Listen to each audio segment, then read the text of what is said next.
Welcome back to Haven't Read It. Today we're going to do some malicious compliance. You want me to ask every customer? I originally posted this as a comment in r/retail hell, but was told to repost here. I was once failed by a secret shopper about 30 years ago when I worked at a now gone New England convenience store / deli chain. I was the only person in the store stocking, ringing, and working the deli. I was also acting assistant store manager without pay or title, but all the responsibility, doing inventory, and making orders. I was failed for not asking a secret shopper if they wanted anything from behind the counter, tobacco, lottery, and various high theft, health and beauty items, etc. My boss told me I needed to offer every customer something from behind the counter, no matter who. They didn't care what I offered. I said no problem. I went back to work and the boss went into his office. My very next customer was a local priest buying bread. As I rung him up, I asked if he was all set. He said he was. I asked if he was sure he didn't want any lottery tickets or condoms. If he didn't get lucky with one, he may with the other. He turned red, said he was fine, quickly paid and left. My boss yelled from the office that I was now exempt from having to push items from behind the counter. I knew I would never get fired because all the stuff I did was above my pay grade, while trying to make a good impression. Talk comment. Please, Lord, don't make me have to do this. Priest unwillingly enters. Alrighty then. Talk about an immediate backfire. Hilarious. Plenty of priests have used their profession to hide their vices, though. OP says, especially in the Boston area where I was. Yeah, I agree with this comment. Not all priests are celibate. No, I'm not reading that. But you can. You can see it on the screen here. Second story of the day, manager gets himself in trouble. It was during the financial crisis in 2009. I was newly graduated and couldn't find a teaching job anywhere around me. So I got a paraprofessional job, teaching assistant, but more working with kids rather than doing mindless tasks. It didn't pay enough, so I became a waitress at a banquet hotel. I found myself working 7 days a week, sometimes for months on end. I told my manager there were certain days I wanted off, but he never complied. Multiple times I told him I needed rest, and he didn't listen. No surprise, I developed bronchitis. I told him I had bronchitis and was told I shouldn't be giving people food. I had a doctor's note saying I shouldn't work. He did not accept it and said that I had to go in. So I did.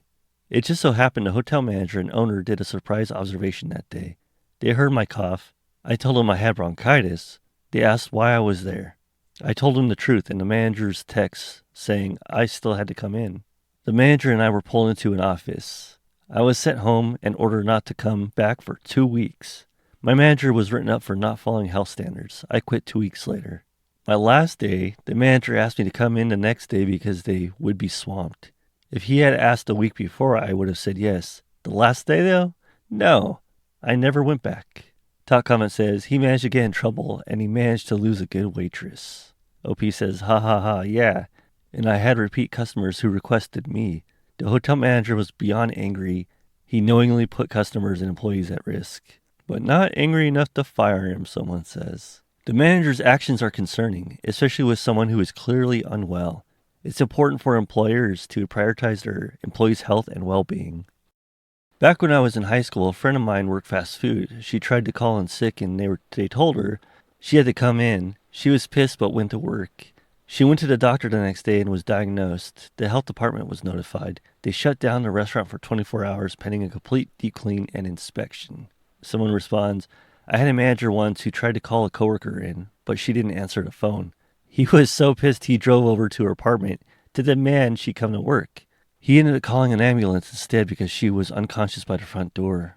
When she called later the same day, he wanted to know if she would be in the next day. What? That was unexpected. That was a twist. I had a job when I was 21. I worked there for like a year and a half. But like after a year, I called out sick. And Jeremy, that was his name, he goes, well, you don't sound sick. I'm like, what? I don't know what I said. I was just shocked. I've been here for over a year. I'm one of the best employees, numbers-wise. And he says I don't sound sick. And then I'm thinking like, is everyone calling in going, Jeremy, I can't come in. I'm sick. And he's like, oh, yeah. No worries. Stay home. Like, what the hell, man? I don't know, man. Like, that guy's like an idiot. Next, malicious compliance story. You can't call your practice Better Dental. My son called me with this story. He went to the dentist today and they had changed their name from Better Dental. He asked if they had been bought out And they said no. Well, sort of. The ownership has changed. Since Dr. Draper's not with us anymore, we can't use the name Better Dental. It's a funny story. A few years ago, another dentist complained that the practice was called Better Dental since you're not supposed to imply you're better than other dentists without a specific reason. The board was going to make him change the name of the practice, but he legally changed his last name to Better, and they let him keep the name of his practice. My son was skeptical, but I checked the Board of Dental Examiners website, and it's 100% true. David Aller Draper changed his name to David Aller Draper Better, and the board closed its file and issued no disciplinary action for violation of 21 NCAC 16.p.0101, paragraph 4. It's kind of loophole defiance rather than malicious compliance, but I think it fits. Top comment says, he better have gotten his money's worth out of that name change. Sounds like he did, though. Second top comment, there's one dentist office somewhere that is literally called Dentists Near Me. Someone says, every day I drive past my kid's dentist on the way to work. Brilliant naming jobs. My city has a Chinese restaurant called a Chinese restaurant. Modern day version of old businesses calling themselves AAA Plumbing or some such to get themselves listed first in the phone book. Now they're aiming to game search algorithms. A law in Pennsylvania states that a funeral home has to use the mortician's name. There is a cemetery in the south part of Pittsburgh called Jefferson Memorial Cemetery. There is a mortuary there called Jefferson Memorial Funeral Home. When the old mortician named Jefferson retired, the cemetery board started looking for another Jefferson to take his place. No one named Jefferson wanted to move there. They were getting afraid they'd have to change the name of the mortuary, and it wouldn't match. A young woman fresh from mortician school said she changed her name to Jefferson if they'd hire her. They did, she did, and now she's got a permanent gig for life. Someone says, huh? I've lived here my whole life and never knew this was a law. I bet dental student Joanna Best can't wait to graduate and start her own practice. Best Dental. Someone says, now that I searched his full name, I see that it made the news 8 years ago. Someone responds, this is great. At the hearing, one of the dental board investigators told David, hey, it's a shame your name isn't Better. Your name is always fair game. That gave David the idea. He talked to his attorney and his wife and decided to legally change his last name to Better so he could keep the name Better Dental forever. LOL, that investigator 100% had that dude's back. Next story, you can't use that phone. Teacher in the early primary state. Back in the 1980s, candidates spent a lot of shoe leather looking for votes. And one way was to speak at schools in between shaking hands at factory entrances and going to Rotary luncheons. A colleague was in the middle of class when not a minor candidate, but the governor of a state walked into his class and said, excuse me, I need to use your phone. They say, I'm in the middle of class and you can't use that phone.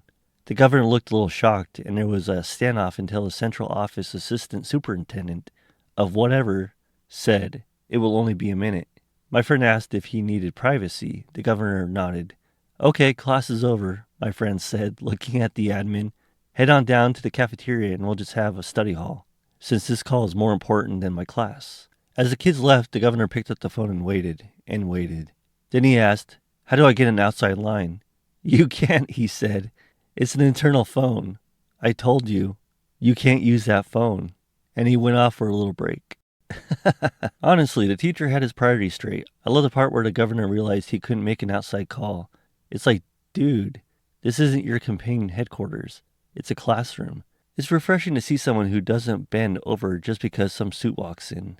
Though I gotta say, this kind of drama shows how out of touch politicians can be. Maybe treat teachers and their spaces with a bit more respect next time, right? Tasty with a side of sarcasm. Never forget, people who consider themselves higher up the food chain have priority in making fools of themselves. I hope you lost. Even back then, one knew that outside phones were located in administration, which he should have went there first, as there was no emergency. Not phone related, but I was once in the middle of teaching class. Non-traditional students, but still a formal class. And it was interrupted by the office person who was desperate to snitch on the coworker she didn't like. I was shocked that a 57-year-old woman would not realize that her gossip could wait 30 minutes until class was over. That is good.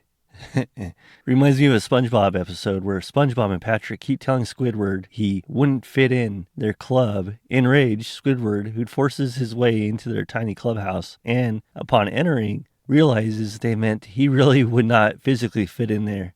We've been stuck up here for 3 days. Copy and paste 2,000 data fields daily? I've joined a new, extremely disorganized team. My manager, who plays the game in corporate well, has somehow made it look like the problems are due to the new person, me. Their resolution to their disorganization has been to ask me to copy and paste fields from forms all day, every day, from dates to tracking numbers, and then will call on me any moment of the day to share a specific data point. I've explained how unreasonable this is, even suggested we pull reports and automate, but was told that's too complicated and will take too long. They originally did this by hand. I've been told these are the rules.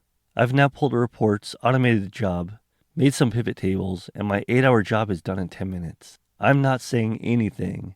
They think I'm slaving away organizing tracking numbers and dates, scouring a data point for my master when called while I'm working on my second remote job. I just walk out of my office from time to time with my sad face while my boss smiles smugly. That is the way to do it. You don't tell anybody at all that you've automated your job. Top comment says, be sure to tie it to your user account so you leaving causes all the nicely automated reports to go away. Calm down, Satan. Wait, I changed my mind. Do it, OP. Someone else says, I absolutely did this with several Google Sheet automations I developed at another company who will remain nameless. The macros embedded in the sheets called code that was hosted on my personal Google Drive and shared with the sheet. That is clever. When I left, I just unshared the folder. Now the sheets can't update, but I never destroyed any existing data. This happened to me, but I tried to warn them. I made a Power Automate flow that helped our admins create, check, approve, sign, and convert letters to PDF, all in SharePoint. They did hundreds of these letters per quarter. So the only hiccup was that the company didn't want to pay for the Power Automate plugin that allowed a direct conversion. So I did a workaround that involved moving the Word document to my OneDrive, printing to PDF in the same location, then deleting the Word file and moving the PDF back to SharePoint. It was janky AF, but it worked. They all loved it, and it saved a ton of time, and it worked automatically in the background as soon as the status changed from approved to signed. Fast forward a year or two, and I am preparing to leave. Contract work, so it was known I was leaving literally years out.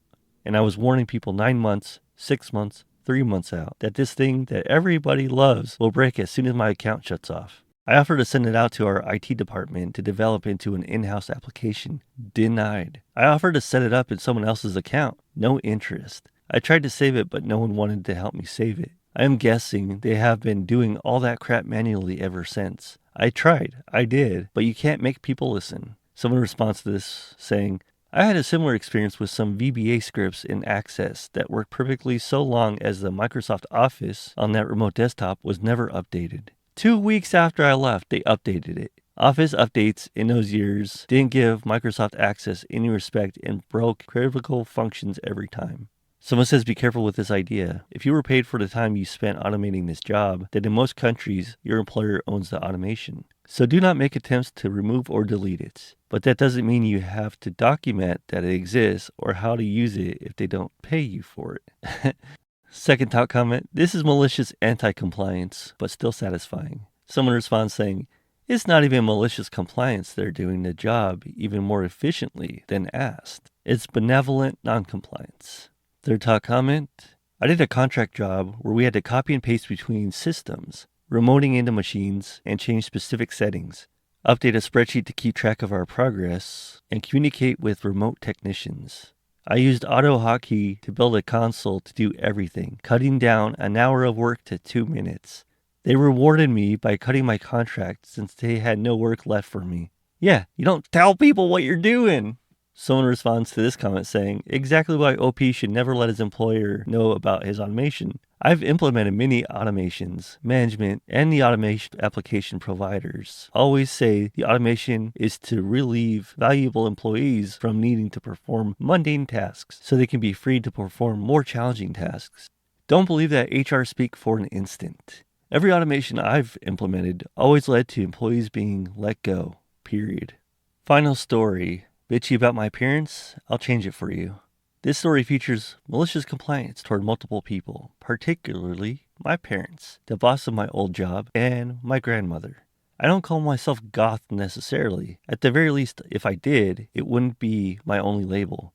Suffice it to say, I like dressing like something undead and Victorian, much to the horror of my staunchy religious parents and many other adults in my life. Last year, I finally moved out and got myself a job, yet still, my family and even my boss at my job are incredibly rude and controlling of me, an adult's appearance.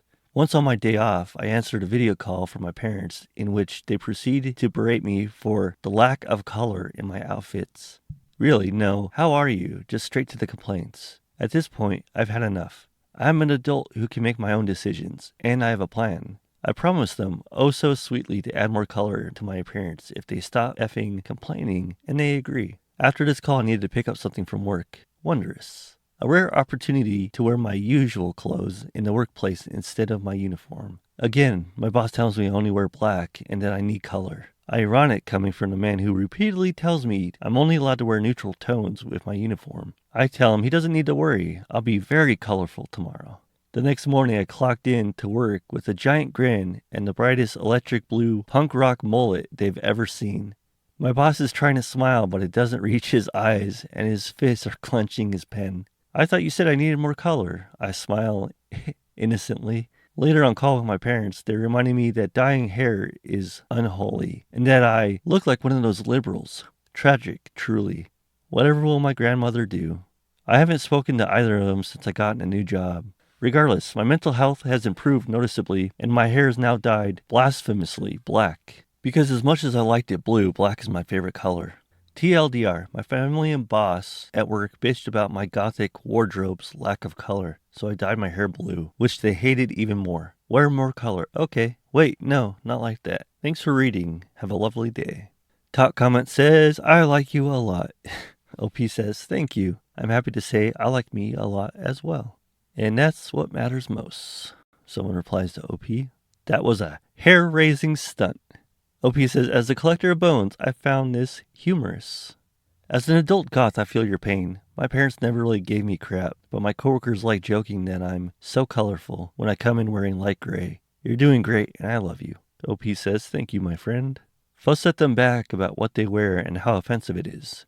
OP says, I would. Perhaps if they keep pestering me, I'll give them a taste of their own medicine before I finally go no contact. I love this comment. I taught for a long time. I saw a girl once with electric blue hair. I wanted to have hair that color for so long. I knew that I would get in trouble if I dyed my hair that color because at the time, it wasn't popular to dye your hair non-natural colors. However, as I got older, I eventually decided to try and dyed a blue streak in my hair. No one said anything. When I retired from teaching, I dyed my entire head Crayola Crayon red. I loved it, and I got so many compliments on it. I was surprised that people my own age complimented me. I thought they'd be telling me that I was too old. I say, if it makes you happy, dye your hair whatever color you want and wear what makes you happy. OP says, this is wonderful. I always make it a point to tell any of the older people who compliment my hair/outfit that it's never too late to try it. Dressed like the clown lady that was on the Drew Carey show when you go to your parents' house. OP says that would be fun. Oddly enough, after moving away, I started to like colorful clothing more, and I do have some rather circus clown looking outfits. Have a good day, everybody. Thanks for listening. I will see you in the next one.